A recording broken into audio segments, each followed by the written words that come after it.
Ассалаумағалейкум құрметті достар. егов дағдылары бойынша сабағымызды жалғастырамыз. Бүгінгі сабақта біз Telegram мессенджері арқылы мемлекеттік қызметтерді алуды үйренетін боламыз. Play Market қосымшасына кіреміз. Іздеу қатарына Telegram деп ағылшыншалап жазып енгіземіз.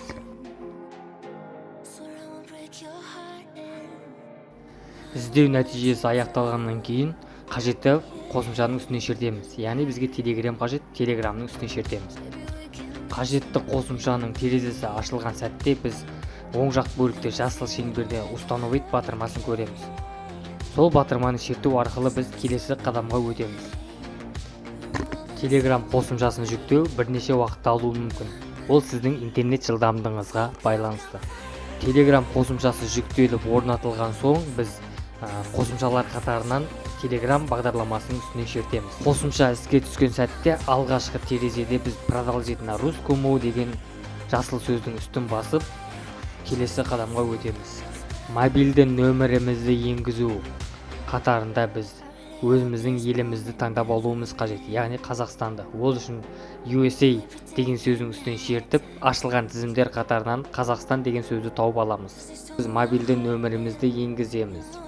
Мобильді нөмірді енгізіп болған соң, жоғарғы бұрышта галочка белгісінің үстіне шертіп, келесі қадамға өтеміз. Келесі қадамда біз енгізген нөмірге растау коды жайлы хабарлама келуі қажет. Ол хабарлама 2 минуттың ішінде келеді. Біршама уақыттардан кейін қажетті цифрамыз бізге келді. Ол цифраны Enter код проверка телефон қадамында қажетті символдарды енгіземіз.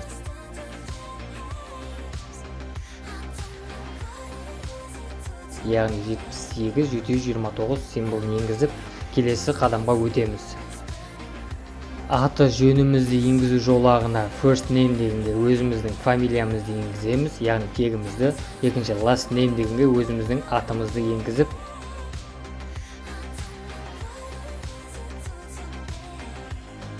жоғарғы бұрыштағы галочка белгісінің үстіне шертеміз. Рұқсат сұрау хабарламалар шыққан сәтте продолжить немесе разрешить деген батырманы шерту арқылы біз Telegramға тіркелуді аяқтаймыз. Қажетті Telegram ботқа қосылу үшін біз лупаның үстіне шертеміз, яғни іздеу жолағына егов kz бот деп жазамыз.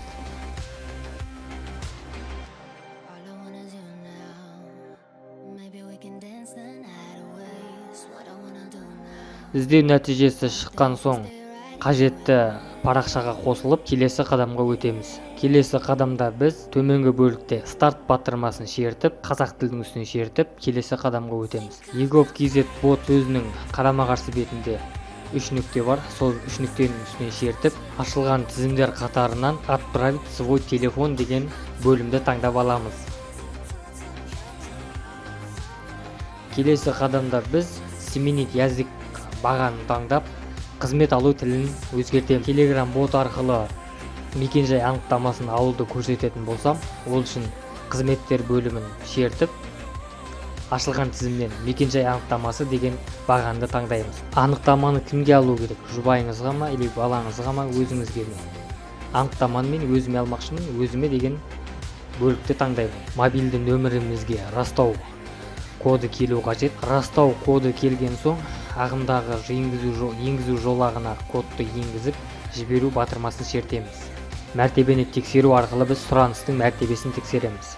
Анықтама, мекенжай анықтамасы бізге шығарылды. Анықтама қазақ орыс тіліне деген үстіне шертіп,